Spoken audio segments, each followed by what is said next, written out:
عدالتوں میں سیویلینز کے ٹرائل سے متعلق کیس کی سماعت کل تک ملتوی ہے۔ آئینی بینچ کا 9 مئی ملزمان کو خصوصی کورٹ سے بھیجنے کا ڈسٹرکٹ کورٹ کا آرڈر طلب۔ دوران سماعت بھارتی جاسوس کلبھوشن یادیو کیس کا بھی تذکرہ۔ جسٹس محمد علی مظہر نے کہا سپریم کورٹ نے مرکزی فیصلے میں آرمی ایکٹ کی شق 2D کو قلم قرار دیا۔ کیا اب کلبھوشن یادیو جیسے ملک دشمن جاسوس کا کیس خصوصی عدالتوں میں چل سکتا ہے؟ خواجہ حارث نے جواب دیا کہ فیصلے سے ملک دشمن جاسوس کا بھی خصوصی کورٹس میں ٹرائل نہیں چل سکتا۔ جسٹس جمال مندوخیل بولے انسداد دہشت گردی عدالت سے ملزم بری ہو تو خصوصی عدالت سے سزا ہو رہی ہے۔ کیا خصوصی عدالتوں میں کوئی خاص ثبوت فراہم کیا جاتا ہے؟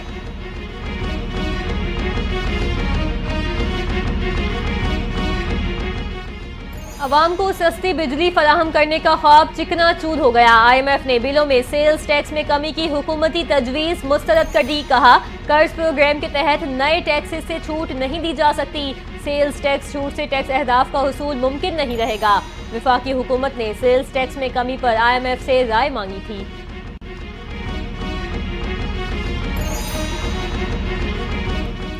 معاشی ترقی کے لیے سب کے ساتھ بیٹھنے کو تیار ہوں۔ IMF سے کیے وعدوں کی پاسداری ذمہ داری ہے۔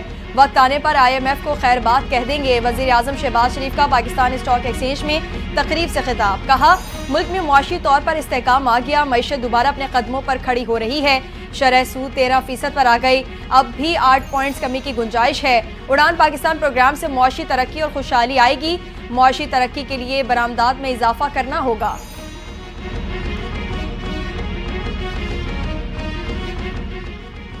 اداروں کے خلاف بیانات دینے سے سختیاں بڑھ گئیں۔ ہم معاملات کا حل چاہتے ہیں۔ تحریک انصاف نے گھٹنے ٹیک دیے۔ تنقید کا محور صرف سیاست دانوں کو بنایا جائے۔ اداروں پر تنقید نہ کرنے پر اتفاق۔ بانی PTI نے اداروں کے خلاف بیانات نہ دینے پر رضامندی ظاہر کر دی۔ پارٹی کی اعلیٰ قیادت نے بانی PTI کو اداروں سے متعلق بیانات نہ دینے کا پیغام دیا۔ دیگر رہنماؤں کو بھی اداروں کے خلاف بیانات نہ دینے کی ہدایت۔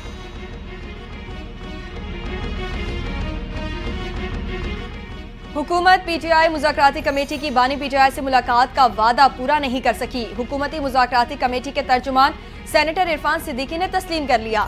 بولے ہم جو وعدہ کرتے ہیں اسے عملی جامہ پہنانا چاہیے تاکہ ہماری بات میں وزن ہو۔ ہم نے PTI مذاکراتی کمیٹی کی ملاقات کرانے کی کمٹمنٹ کی تھی۔ جب شرائط ملاقات سے منسلک کر دی جائیں تو مشکلات آتی ہیں۔ ایک شخص بھی جا کر بانی PTI سے ہدایات لے کر آ سکتا ہے۔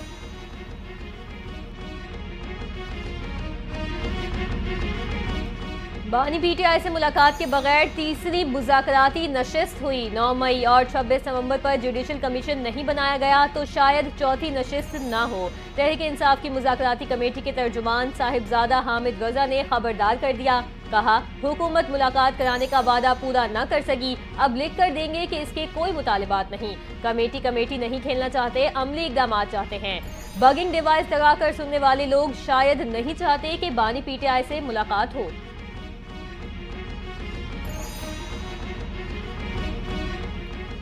حکومت نے بانی PTI کو بنی گالہ منتقلی کی کوئی پیشکش نہیں کی۔ اسٹیبلشمنٹ کی پیشکش کے بارے میں کچھ نہیں کہہ سکتا۔ وزیر اعظم کے مشیر برائے سیاسی امور رانا ثناء اللہ کی گفتگو۔ کہا ایاز صادق کو واپسی کے بعد مذاکرات شروع ہوں گے۔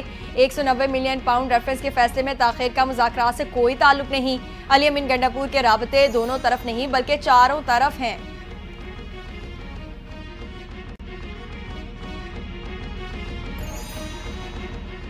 وفاقی وزیر داخلہ محسن نقوی سے امریکی سفیر ڈونلڈ بلوم کی الوداعی ملاقات۔ پاک امریکہ تعلقات کے حوالے سے تبادلہ خیال۔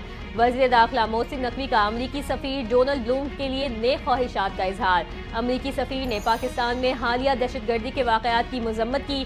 وزیر داخلہ محسن نقوی بولے دہشت گردی عالمی مسئلہ ہے، اس کے مکمل خاتمے کے لیے لاہ عمل بنانا ہوگا۔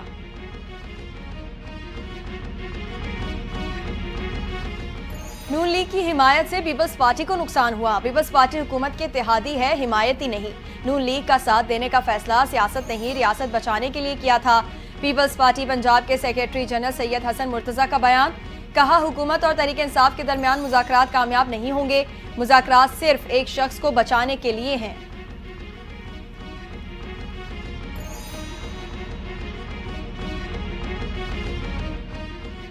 ایبٹ آباد میں تلاکنڈی کے مقام پر گاڑی کھائی میں جا گری۔ حادثے میں 3 افراد جاں بحق، 2 شدید زخمی ہو گئے۔ جاں بحق ہونے والوں میں 2 خواتین بھی شامل۔ لاپتہ ہونے والے 2 افراد کی تلاش جاری۔ لاشوں اور زخمیوں کو کھائی سے نکال کر ایبٹ آباد اسپتال منتقل کر دیا گیا۔ مقامی افراد کی اپنی مدد آپ کے تحت امدادی کارروائیاں جاری۔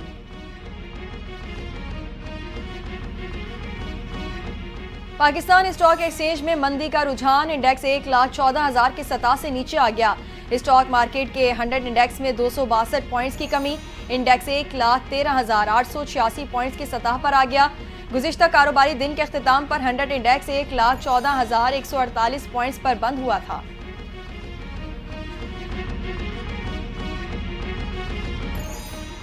پی آئی اے کی یورپ کے لیے پروازیں بحال۔ قومی ایئر لائن کی پرواز کل اسلام آباد سے پیرس روانہ ہوگی۔ پروازیں جمعے اور اتوار کو آپریٹ کی جائیں گی۔ ترجمان پی آئی اے کہتے ہیں پروازوں کا شیڈیول مسافروں کی سہولت کے حساب سے انتہائی پرکشش ہے۔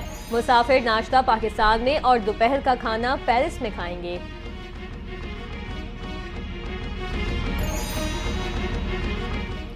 پاکستان کا شام میں نمائندہ طرز حکمرانی کا مطالبہ، سلامتی کونسل میں شام کی صورتحال پر بحث۔ پاکستان کے مستقل مندوب منیر اکرم نے کہا شام میں نئی حکومت کو اقوام متحدہ کی حمایت حاصل ہونی چاہیے۔ آج شام تاریخ کے ایک اہم موڑ پر ہے۔ اقتدار کی پرامن منتقلی شام کی وحدت اور علاقائی سالمیت کو یقینی بنائے گی۔ پاکستان کا عبوری حکومت کے رہنماؤں اور نمائندوں کے مثبت بیانات اور یقین دہانیوں کا بھی خیر مقدم۔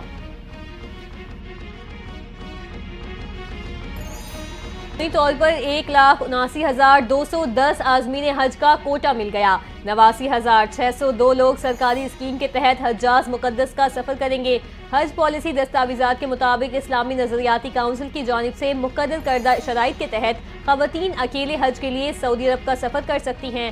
خاتون کو بغیر محرم کے شرائط کے ساتھ حج کی اجازت دی جائے گی۔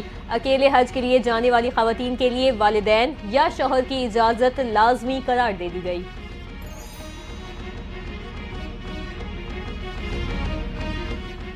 پولیو ویکسین سرٹیفکیٹ کے بغیر سعودی عرب میں مسافروں کا داخلہ بند، سعودی جنرل سول ایویشن کا پاکستان سمیت دیگر ممالک کو مراسلہ۔ سعودی حکومت کی جانب سے مسافروں کو پولیو ویکسین سرٹیفکیٹ ہمراہ لانا لازم قرار دے دیا گیا۔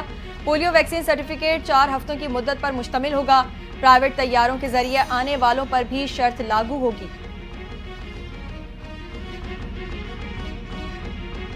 اسرائیل کی معصوم فلسطینیوں پر بربریت جاری، 24 گھنٹوں میں اسرائیلی حملوں میں مزید 60 سے زائد فلسطینی شہید۔ اسرائیلی طیاروں کا شجاعیہ میں مواصلاتی کمپنی پر فضائی حملہ، مقبوضہ مغربی کنارے پر فائرنگ سے 2 بچیوں سمیت 3 فلسطینی شہید ہو گئے۔ شمالی غزہ میں حماس کے حملے میں 3 اسرائیلی فوجی بھی مارے گئے۔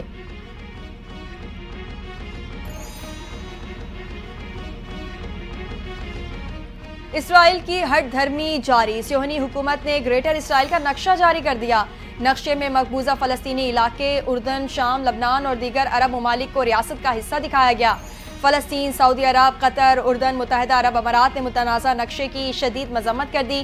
سعودی وزارت خارجہ کا کہنا ہے کہ بے بنیاد اور انتہا پسند اقدامات اسرائیلی حکام کے غاصبانہ ارادوں کو ظاہر کرتے ہیں۔ قطری وزارت خارجہ نے کہا اقدام دوسرے ممالک کی خود مختاری کی سنگین خلاف ورزی ہے۔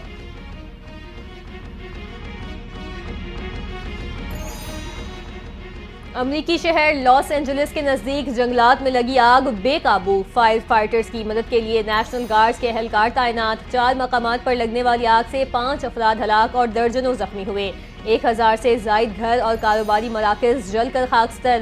نقصانات کا تخمینہ $50 ارب سے بھی زائد ہو گیا۔ ہالی ووڈ کی مشہور شخصیات کے اربوں روپے مالیت کے گھر بھی تباہ، لاکھوں افراد متاثرہ علاقہ خالی کرنے پر مجبور۔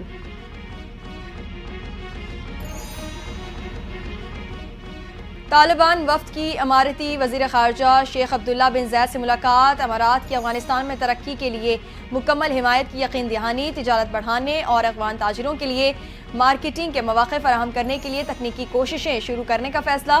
افغان طالبان کی بھارتی حکام سے بھی دبئی میں ملاقاتیں، بھارت نے افغان طالبان کو دوستی کا پیغام پہنچایا۔ ملاقات میں چابہار بندرگاہ سے باہمی تجارتی سرگرمیوں کو فروغ دینے اور افغان بھارت کرکٹ تعاون مضبوط کرنے پر اتفاق۔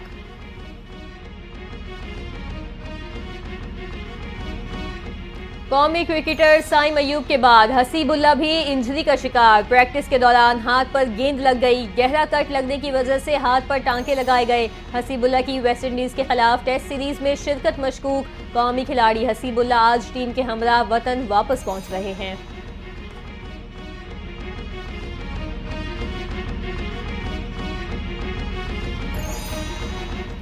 پاکستان میں آئی سی سی چیمپئنز ٹرافی کا میلہ سجنے کو تیار. آئی سی سی وفد دورہ پاکستان پر کراچی پہنچ گیا. نیشنل اسٹیڈیم کا دورہ اور چیمپئنز ٹرافی سے متعلق انتظامات کا جائزہ لے گا. وفد کے ارکان زیر تعمیر 5 منزلہ عمارت کی مختلف حصوں کا بھی معائنہ کریں گے. چیمپئنز ٹرافی کی افتتاحی تقریب 19 فروری کو نیشنل اسٹیڈیم میں ہوگی. ایونٹ کا پہلا میچ اسی روز پاکستان اور نیوزی لینڈ کے درمیان کھیلا جائے گا. نیشنل اسٹیڈیم کراچی ٹرافی کے 3 میچز کی میزبانی کرے گا. اور ملک بھر میں سردی کی شدت برقرار. بالائی علاقوں میں شدید ٹھنڈ پڑ گئی. پہاڑوں پر وقفے سے برفباری. گلگت بلتستان اور بالائی علاقوں میں پارہ نقطۂ انجماد سے گر گیا. آبشاریں، جھیلیں اور تالاب جم گئے. شدید برفباری والے علاقوں میں لوگ گھروں میں محصور. اسٹور میں درجہ حرارت -13، قلات میں -5 ڈگری تک جا پہنچا. شہر قائد میں آج رات سے سردی کی شدت میں کمی کا امکان. کم سے کم درجہ حرارت 8.5 ڈگری سینٹی گریڈ